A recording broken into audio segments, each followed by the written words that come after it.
আসসালামু আলাইকুম প্রিয় ভিউয়ার্স, আশা করি আপনারা ভালো আছেন। খাদ্য অধিদপ্তরের উপখাদ্য পরিদর্শক ও সহকারী উপখাদ্য পরিদর্শক নিয়োগ পরীক্ষার প্রস্তুতির জন্য 100 গণিত সমস্যার সমাধানের আজকের পার্ট 2 করে দেব।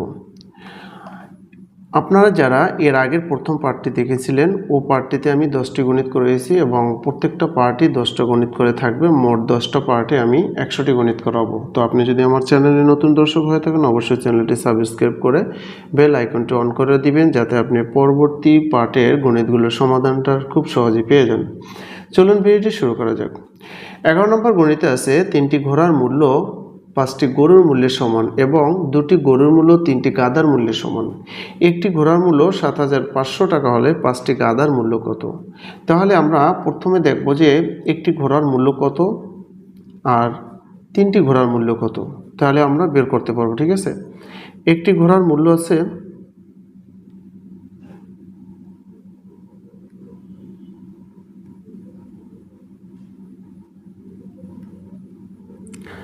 একটি ঘোড়ার মূল্য দেওয়া আছে কত টাকা? 7,500 টাকা। এখন দেখেন, অতএব 5টি ঘোড়ার মূল্য কত? 3টি ঘোড়ার মূল্য কত? 3টি ঘোড়ার মূল্য আছে 7,500 গুণন হচ্ছে 3 সমান সমান কত হয়? 3 শূন্যের 0, 3 শূন্যের 0, 3 5 15, 5, 3 7 21, 22। তাহলে কত টাকা পাইলাম আমরা? 22,500 টাকা। ঠিক আছে, তা 3টি ঘোড়ার মূল্য পেয়েছি কত? 22,500 টাকা। এইবারে দেখেন, আপনার এখানে কিন্তু আবার বলা আছে যে 3টি ঘোড়ার মূল্য 5টি গরুর মূল্যের সমান। তার মানে কি, এই 22,500 টাকা তাহলে 5টি গরুর মূল্য। হ্যাঁ, তাহলে আমরা লিখতে পারি 5টি গরুর মূল্য 22,500 টাকা।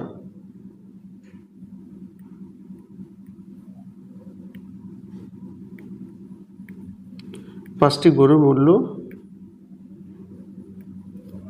22,500 টাকা।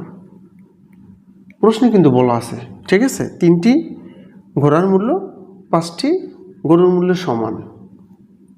এখন দেখেন, 5টি গরুর মূল্য কত?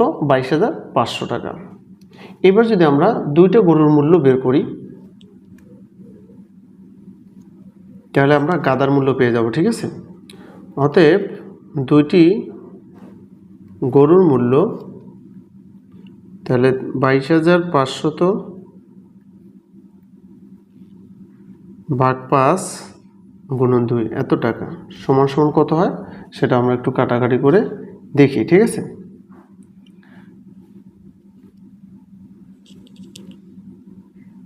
এখানে হচ্ছে আপনার 5 দ্বারা যদি আমরা কাটি, 4 5 কত?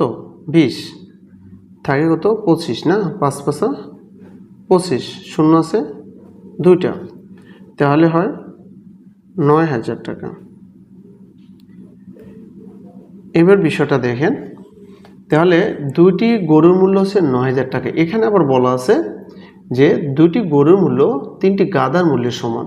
তাহলে আমাদের প্রশ্নে চাইছে 5টি গাধার মূল্য, তাহলে আমরা এখানে লিখতে পারি যে 3টি গাধার মূল্য 9,000 টাকা লেখা যায়। সেজন্য আমরা লিখব 3টি গাধার মূল্য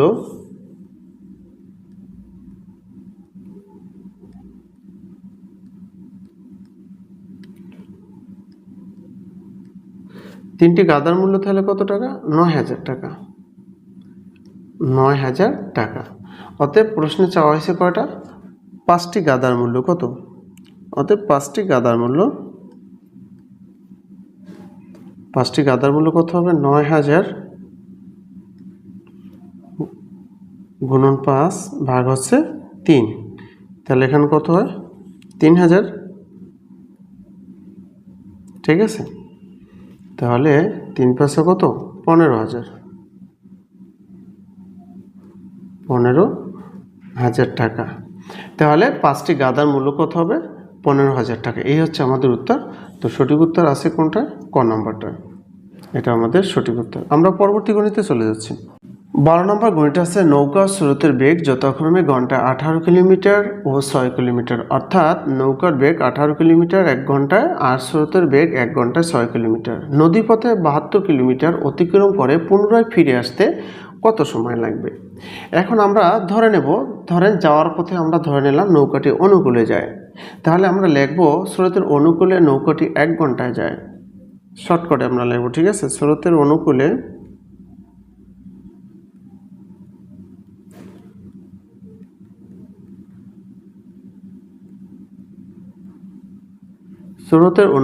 নৌকাটি 1 ঘন্টা যায়।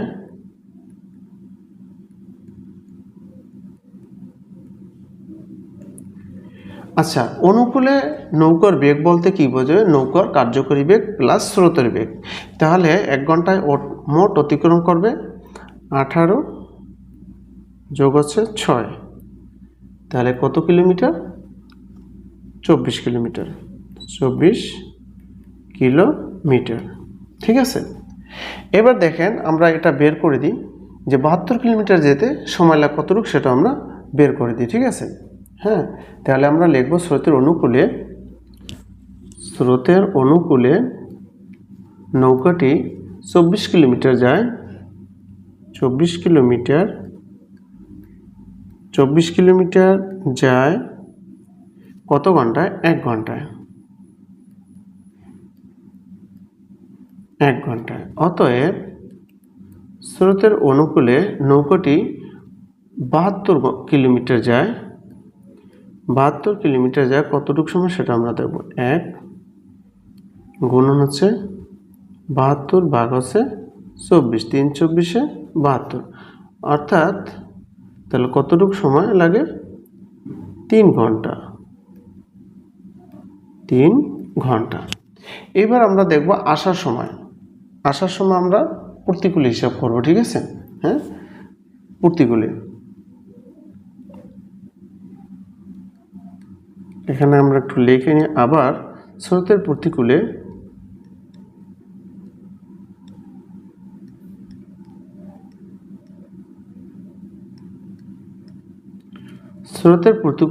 নৌকাটি 1 ঘন্টায় যায়।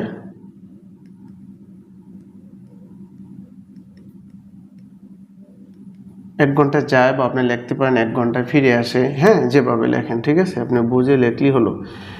আচ্ছা, এখন আপনার স্রোতের প্রতিকূলে নৌকার বেগ বলতে বোঝাবে নৌকার বেগ থেকে, নৌকার প্রকৃত বেগ থেকে স্রোতের বেগ বাদ যাবে, ঠিক আছে?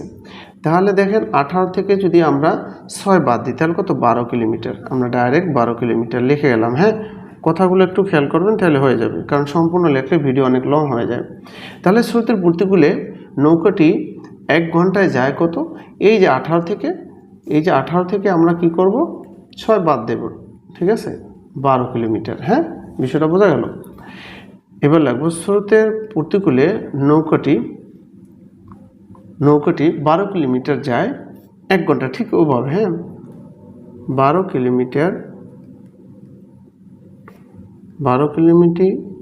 কিলোমিটার যায়, বা 12 কিমি যায় কি 1 ঘন্টায়। 1 ঘন্টা। অতএব স্রোতের প্রতিকূলে কি এই যে 72 ঘন্টা, ফিরে আসতে কতটুকু সময় লাগে সেটা লিখবো আমরা। 72 কিলোমিটার যায়, তাহলে ঠিক একইভাবে লিখবো 1 গুণন 72 ভাগ হচ্ছে কত? 12, তাহলে 6 12 কত হয়? 72। হ্যাঁ, 6 12 72, তাহলে এখানে কত? এখানে আমরা পেলাম 6 ঘন্টা। বিষয়টা বোঝা গেল? তাহলে মোট সময় লাগে কত? অতএব মোট সময় লাগবে নৌকাটির এই 72 কিলোমিটার পথ পাড়ি দিতে নৌকাটির মোট সময় লাগবে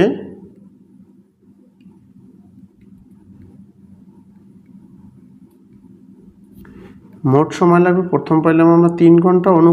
অনুকূলে অতিক্রম করতে সময় লাগে 3 ঘন্টা, অর্থাৎ যেতে এবং আসতে সময় লাগে 6 ঘন্টা। প্রতিকূলে আসতে সময় লাগে 6 ঘন্টা। সমান কত হবে? 9 ঘন্টা, ঠিক আছে? 9 ঘন্টা সময় লাগে। এইটা হচ্ছে আমাদের উত্তর। তাহলে সঠিক আছে কি? খ নাম্বারটা আমাদের সঠিক উত্তরটা আছে, এটা হবে খ। আমরা পরবর্তী গণিতে চলে যাচ্ছি। 13 নম্বর গণিতটা আছে নিচের কোন কর্মিক পূর্ণ সংখ্যাদ্বয়ের বর্গের অন্তর 43।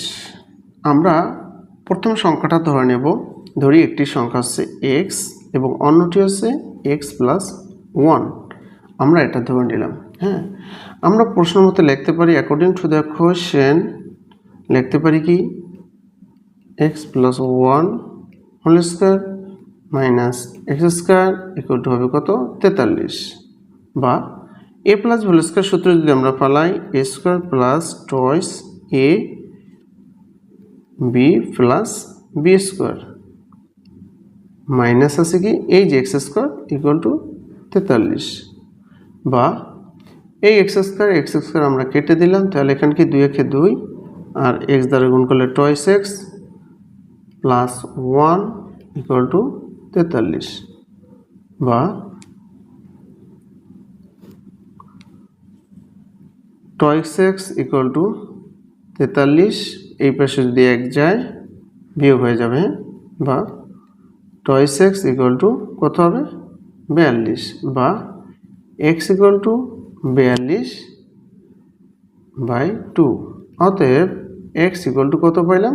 তাহলে হ্যাঁ 21, তাই না? 21 দিন কত? 42। এখন দেখেন, তাহলে আমরা সংখ্যা দুটো কিন্তু পেয়ে গেলাম। প্রথম একটা ধরছি আমরা এই যে এক্স একটি সংখ্যা, তাহলে একটি সংখ্যা আমরা পাইলাম কত? 21। হ্যাঁ 21 এবং অন্যটি কি আছে? X plus 1। তাহলে এক্স এর মান আছে 21 যোগ 1 সমান সমান কত? 22। তাহলে একটা কি পেলাম? 21 ও 22। এই তো হচ্ছে উত্তর। সঠিক উত্তর আমাদের কোনটা? ক নাম্বারটা। আমরা পরবর্তী গণিতে চলে যাচ্ছি। 14 নম্বর গণিতটা আছে 3 দিনে একটি কাজের 1/29 অংশ শেষ হলে ওই কাজের 3 গুণ কাজ করতে কত দিন লাগবে? এই গণিতটা আমরা এভাবে করতে পারি, লিখতে পারি 1/29 অংশ কাজ করে 3 দিনে। কি লিখবো আমরা? 1/29 অংশ কাজ করে কত দিনে বলা আছে? 3 দিনে। এই যে 3 দিনে, সেজন্য আমরা লিখব কি 3 দিনে। আচ্ছা, ওই কাজের 1 বা সম্পূর্ণ অংশ কি 1 বা সম্পূর্ণ অংশ 1 বা সম্পূর্ণ অংশ কাজ করে কত দিনে? তাহলে কি হবে? 3 গুণন 29 যাবে উপরে, 1 যাবে নিচে। অতএব আবার বলা আছে কি আবার ওই কাজের 3 গুণ কাজ করতে কত দিন লাগবে? সেই জন্য আমরা লিখব 3 গুণ কাজ করতে 3 গুণ কাজ করতে সময় লাগবে। তাহলে দেখেন কি হবে? 3 গুণ কাজ করতে সময় লাগবে কতটুক? 3 গুণন 29 গুণন 3/1 এত দিন। হ্যাঁ, এখন দেখেন 3 3 9, 9 দ্বারা যদি 29 আমরা গুণ করি তাহলে কত হয়? 29 গুণন হচ্ছে 9, 9 নং 81 1 হাত থেকে 8, 9 দুগুণে 18, 18 8 26, 261 দিন। 261 দিন। তাহলে আমাদের সঠিক উত্তর এটাই কিন্তু আমাদের উত্তর। তো সঠিক উত্তর আছে ঘ নম্বরটা, আমাদের এটাই সঠিক। ওকে, আমরা পরবর্তী গণিতে চলে যাচ্ছি। 15 নম্বর গণিতটা হচ্ছে কামাল সাহেব তার স্ত্রীর চেয়ে 6 বছরের বড়। তার স্ত্রীর বয়স তার ছেলের বয়সের 4 গুণ। 5 বছর পর ছেলের বয়স 12 বছর হলে 3 বছর পরে কামাল সাহেবের বয়স কত হবে? আমরা ছেলের বয়স দিয়ে প্রথম স্ত্রীর বয়স বের করব। দেখেন ছেলের বয়স কিন্তু এখানে বলা আছে, দেখেন 5 বছর, এখানে বলা আছে 5 বছর পর ছেলের বয়স 12 বছর হলে। তাহলে 5 বছর পরে যদি 12 বছর হয়, ছেলের বর্তমান বয়স কত? হ্যাঁ, 5 বছর পরে যদি 12 বছর হয়, তার মানে তার বর্তমান বয়স 7 বছর। এরপরে 5 বছর যোগ হবে 12 বছর। বিষয়টা বোঝা যায়? তাহলে আমরা লিখবো ছেলের বর্তমান বয়স। বিষয়টা বুঝতে পারছেন? এই পেজটুক যদি আপনি বোঝেন তাহলে এই গণিতটা ইজি। ছেলের বর্তমান বয়স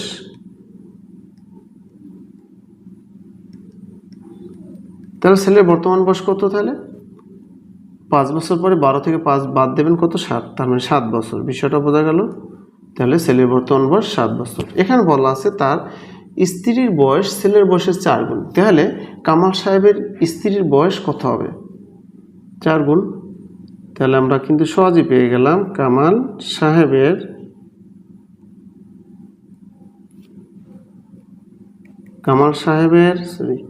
স্ত্রীর বয়স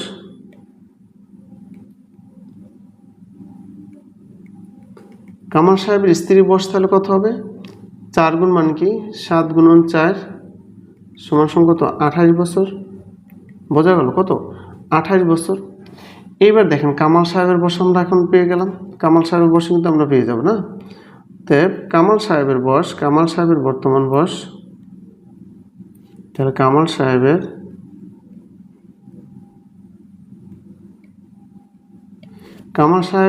বর্তমান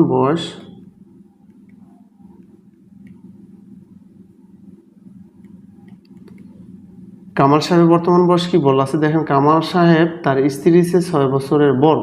স্ত্রীর বয়স কত? 28 বছর। কামাল সাহেব 6 বছরের বড়, এই জন্য আমরা দিলাম 6 বছর যোগ করলাম। তা 28 6 কত? 14 না? এর আগে 3 34 বছর। তাহলে কামাল সাহেবের বর্তমান বয়স 34 বছর।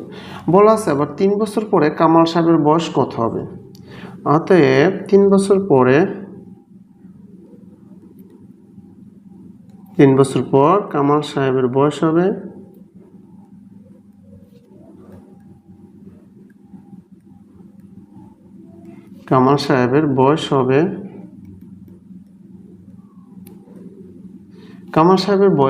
কত? তাহলে 34 যোগ 3 বছর সমান কত?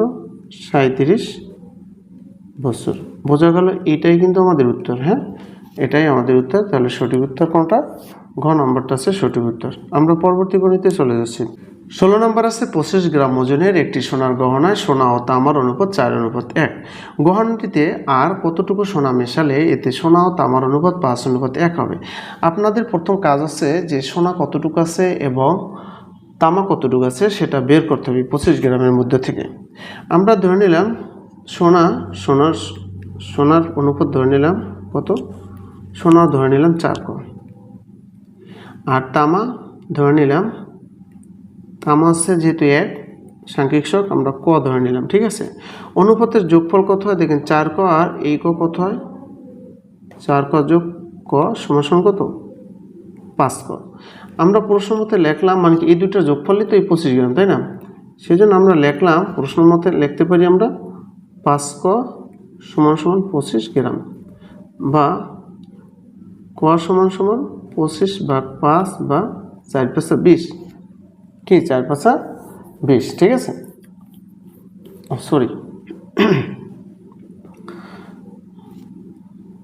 এখানে 5 × 5 = 25 হবে। কি 5 × 5 = 25। তাহলে আমরা ক সমান কি পেলাম? ক সমান আমরা পেলাম 5। এখন দেখেন, তাহলে সোনা আছে কতটুকু? সোনা কত ধরেছিলাম? 4 ক। তাহলে 4 গুণন ক এর মান পাইছি 5, তাহলে 4 × 5 = কত? 20 গ্রাম। এ হচ্ছে সোনা। আর তামা হচ্ছে কতটুকু? তামা হচ্ছে আপনার, এখানে একটু লিখে দিই, এটা হচ্ছে সোনা। ঠিক আছে, আচ্ছা। আর তামা ধরাইছি কি ক, তাহলে ক এর মান 5, তাহলে তামা হচ্ছে 5 গ্রাম। বিষয়টা বোঝা গেল? এখন দেখেন, এখন বলা আছে যে এতে কতটুকু সোনা মেশালে? আমরা ধরে নেব x গ্রাম সোনা মেশালে। এখানে একটু লিখে দিই, ধরি x গ্রাম সোনা মেশালে, আমি আপনাদের বোঝানোর সাথে লিখতেছি, আপনাদের হলে বসে এসব কিছু লিখবেনই না। ঠিক আছে, জাস্ট এতটুকু জায়গায় করে ফেলবেন। হ্যাঁ, আগে নিজে বোঝেন, তারপর অতটুকু করতে পারবেন অল্প সময়। আচ্ছা, ধরি x গ্রাম সোনা মেশালে সোনা ও তামার অনুপাত হবে, সোনা ও তামার অনুপাত হবে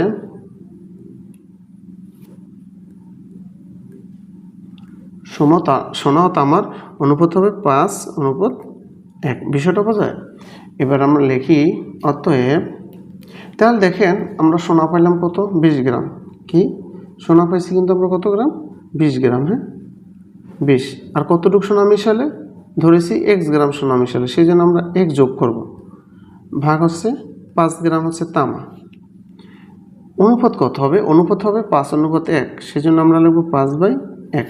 এবার আমরা আর গুণন করব, কি করব, আর গুণন করব, তাহলে 20 যোগ x আর এই 5 5 আর গুণন, ঠিক আছে, এদিকে, হ্যাঁ এদিকে 5 5 25। আচ্ছা এবার দেখেন তাহলে x ইকুয়াল টু 25, এই 20 ওই পাশে নিয়ে গেলাম, বা x ইকুয়াল টু, তাহলে কত পেলাম আমরা, 5। তার মানে 5 গ্রাম যদি সোনা মিশানো হয় গহনাটিতে, আর কতটুকু সোনা মিশালে, অর্থাৎ 5 গ্রাম সোনা মিশালে এতে সোনা ও তামার অনুপাত হবে 5:1, বোঝা যায়। তাহলে উত্তর 5 গ্রাম, 5 গ্রাম সোনা মিশাতে হবে, 5 গ্রাম সোনা মিশাতে হবে।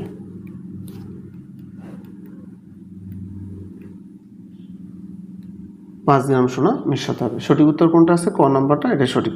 আমরা পরবর্তী গণিতে চলে যাচ্ছি। ওকে, 17 নম্বর গণিতে বলা আছে x, y এবং z এর মধ্যে 1400 টাকা এমনভাবে ভাগ করা হলো যেন x পেল y এর দ্বিগুণ এবং y পেল z এর দ্বিগুণ। তাহলে y কত টাকা পেল? তাহলে এখানে আপনাদের দেখেন আমাদের প্রথমে কার টাকা ধরতে হবে, z এর টাকাটা ধরতে হবে। আমরা ধরে নিলাম, ধরি z পায় ক টাকা, ধরি z পায়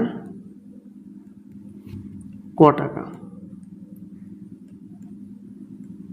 তাহলে এখানে বলা আছে তাহলে ওয়াই পায় কি, হ্যাঁ এখানে বলা আছে ওয়াই পেল জেটের দ্বিগুণ, অতএব ওয়াই পায় কত, 2 ক টাকা।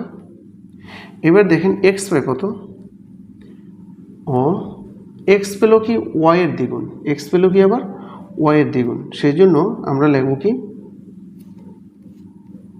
এক্স পায়, আচ্ছা এক্স পায় কি ওয়াই এর দ্বিগুণ, তাহলে 2 ক গুণন হচ্ছে 2 বা 4 ক টাকা, বুঝতে পারছেন।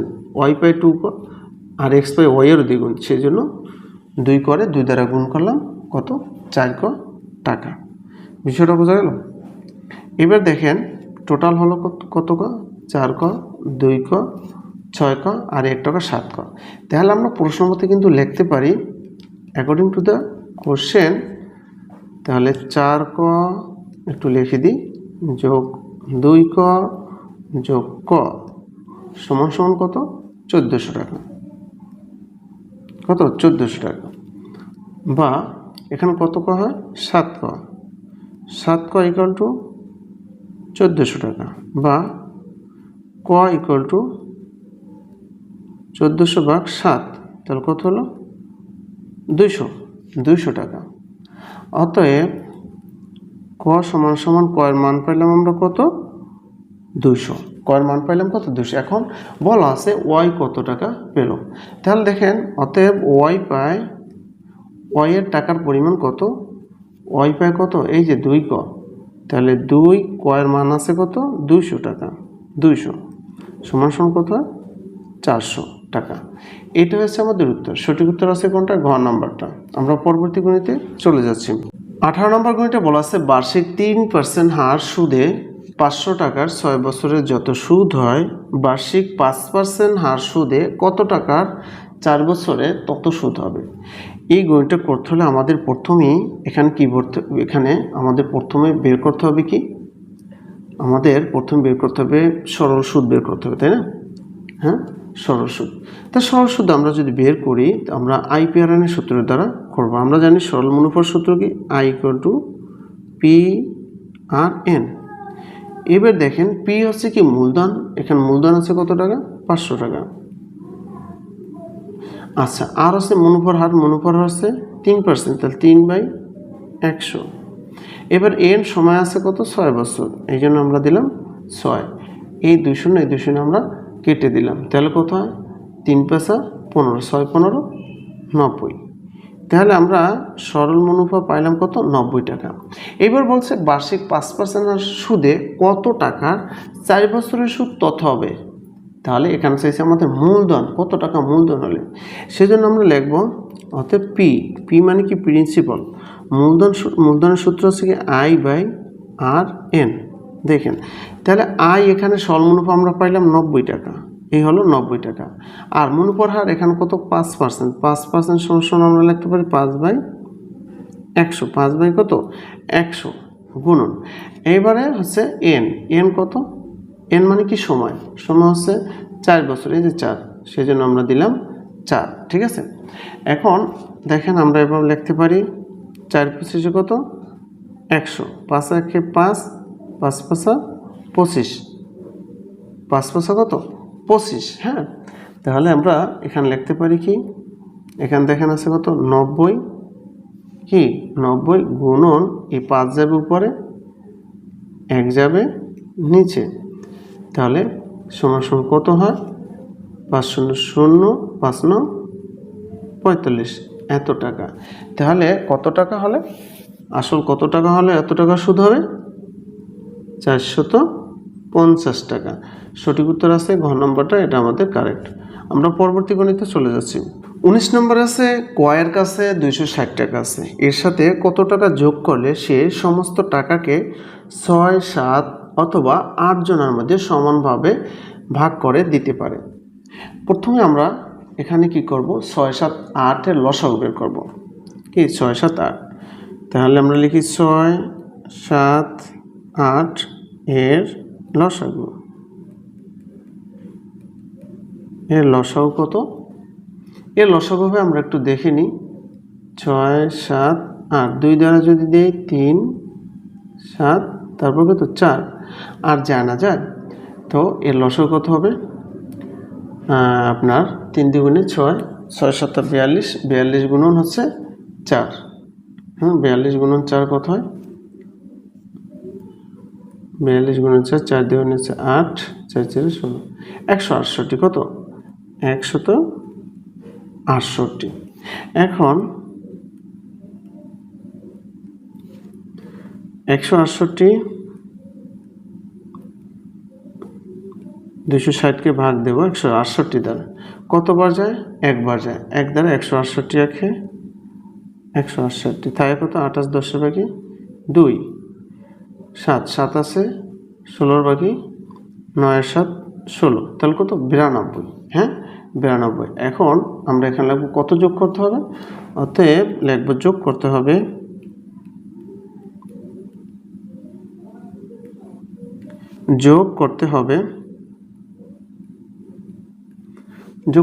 কত? 168 থেকে 92 বাদ দেব। 92 বাদ দিলে কত হয়? কত? 6 9 আছে 16 ভাগে কত? 9 আছে 16 ভাগে 7, কত? 76 টাকা। 76 টাকা, এটা হচ্ছে আমাদের উত্তর। সঠিক উত্তর ক নম্বরটা, এটা আমাদের সঠিক। ওকে, আমরা পরবর্তী গণিতে চলে যাচ্ছি। 20 নম্বর আছে কি? 0.4 গুণন 0.05 গুণন 0.02 ভাগ, এটা কিন্তু ভাগ চিহ্ন, 0.01। আচ্ছা, এটা যদি আমরা করি, প্রথমে আমরা একটু গণিতটা সাজাই।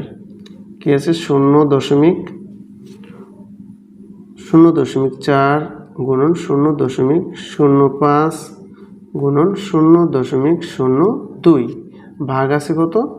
ভাগ আছে 0.01। এই হচ্ছে আমাদের গণিতটা। এখন দেখেন এখানে আমরা এই যে দেখেন, আমি যেভাবে শর্টকাটে করে আপনি এভাবে করেন, এই লজিকে করলে আমার মনে হয় ভালো হবে, আপনি কখনোই বলবেন না। আচ্ছা, এখানে আমরা 4 লাগবে, দশমিক উঠে আমরা পূর্ণ সংখ্যা লাগবো, সেই জন্য আমরা 4 লিখব। এই যে পূর্ণ সংখ্যা লিখলাম, দশমিকের পরিবর্তে নিচে একটা 1 দেব, যে কটা সংখ্যা সেই কটা 0 দেব, বাস, এটার কাজ শেষ। এবার আমরা 0.05-এ যাই। পূর্ণ সংখ্যা লিখলাম 5, দশমিক পরিবর্তে একটা 1, এরপর ঘর আছে 2টা, 0 দেবো আমরা 2টা, এটার কাজ শেষ। এবার আমরা এটা যাই, 2 লিখলাম পূর্ণ সংখ্যা, তাহলে দশমিকের পরিবর্তে একটা 1, দশমিক পর 2টা ঘর, 0 আছে 2টা। ওকে, এইবারে নিচে আছে কত? 1। এখানে আমরা 0.01-এর পরিবর্তে আমরা লিখবো 1। উপরে এটার আবার বিপরীতে দেবেন, ঠিক আছে? উপরেরটা যেমন লব হলে হরে দেবেন, হরে হলে লবে দেবেন, উল্টা। হ্যাঁ, তাহলে দশমিক পরিবর্তে একটা 1, যে কটা সংখ্যা আছে এই কটা 0, এইটা আমরা পেলাম। এখন আমরা কাটাকাটি করব। এই 100-তে প্রথমে এই 100 কেটে দিলাম। হ্যাঁ, এখানে এই 2 দ্বারা 10-এ কাটলাম, 5 দুগুণে 10, এই পাশে পাশে কাইটে দিলাম, 4 আক্ষে 4, 4 পঁচিশে 100। তাহলে আমরা কি পেলাম?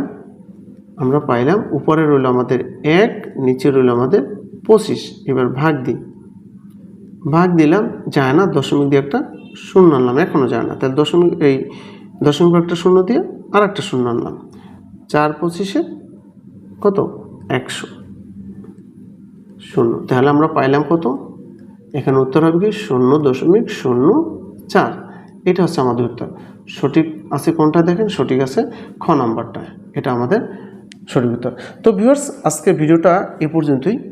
তো আপনারা যারা আমার চ্যানেলে এখনও নতুন দর্শক, তারা অবশ্যই চ্যানেলটি সাবস্ক্রাইব করে বেল আইকনটি অন করে রাখবেন। আমি বাকি আরও 8টা পার্ট দেব, ঠিক আছে, অর্থাৎ আরও 80টা গণিত দেবো। আর এই গণিতগুলো কিন্তু আপনার এই খাদ্য অধিদপ্তরে আসছে। অধিকাংশ গণিত আমি যে গণিতগুলো ধরবো, যে বিগত সালে গণিতগুলো ধরে তারপরে আমি আবার বাছাই করব অন্যান্য থেকে। তো এখান থেকে দেখলে আপনার লাভ হবে কি জানেন? আপনি এখান থেকে একটা সুস্পষ্ট ধারণা পাবেন যে আপনার কী কী গণিতগুলো এই 2 পদের জন্য আসে। তাহলে আপনি হয়তো কি আপনার একই নিয়ম থাকবে, হয়তো সংখ্যা পরিবর্তন করবে, ঠিক আছে। তো আশা করি ভিডিওগুলো, একটা গণিতের ভিডিও মিস করবেন না। আমি 10টা পার্টে যে গণিতগুলো দেবো, একটা পার্টও মিস করবেন না। আর আপনাদের জন্য আমি একটা কমন উপযোগী সুপার সাজেশন আমি তৈরি করেছি, স্পেশাল সাজেশন তৈরি করেছি, ঠিক আছে। ওখানে প্রায় 1500+ প্রশ্নের সাজেশন, ঠিক আছে। সব বিষয় ওখানে গণিত থাকবে, ইংলিশ লিটারেচার থেকে প্রশ্ন থাকে, ওগুলো দেয়া আছে, কমন উপযোগী লিটারেচার, কম্পিউটার প্রশ্ন সবই আছে, ঠিক আছে। তো সাজেশনটা যদি আপনারা নিতে চান, স্ক্রিন দেওয়া হোয়াটসঅ্যাপ নাম্বারে যোগাযোগ করবেন। সামান্য পারিশ্রমিকের বিনিময়ে সাজেশনের পিডিএফ ফাইলটা হোয়াটসঅ্যাপে দেওয়া হবে। তো ভিউয়ার্স, ভালো থাকবেন। আজকে এ পর্যন্তই। আসসালামু আলাইকুম।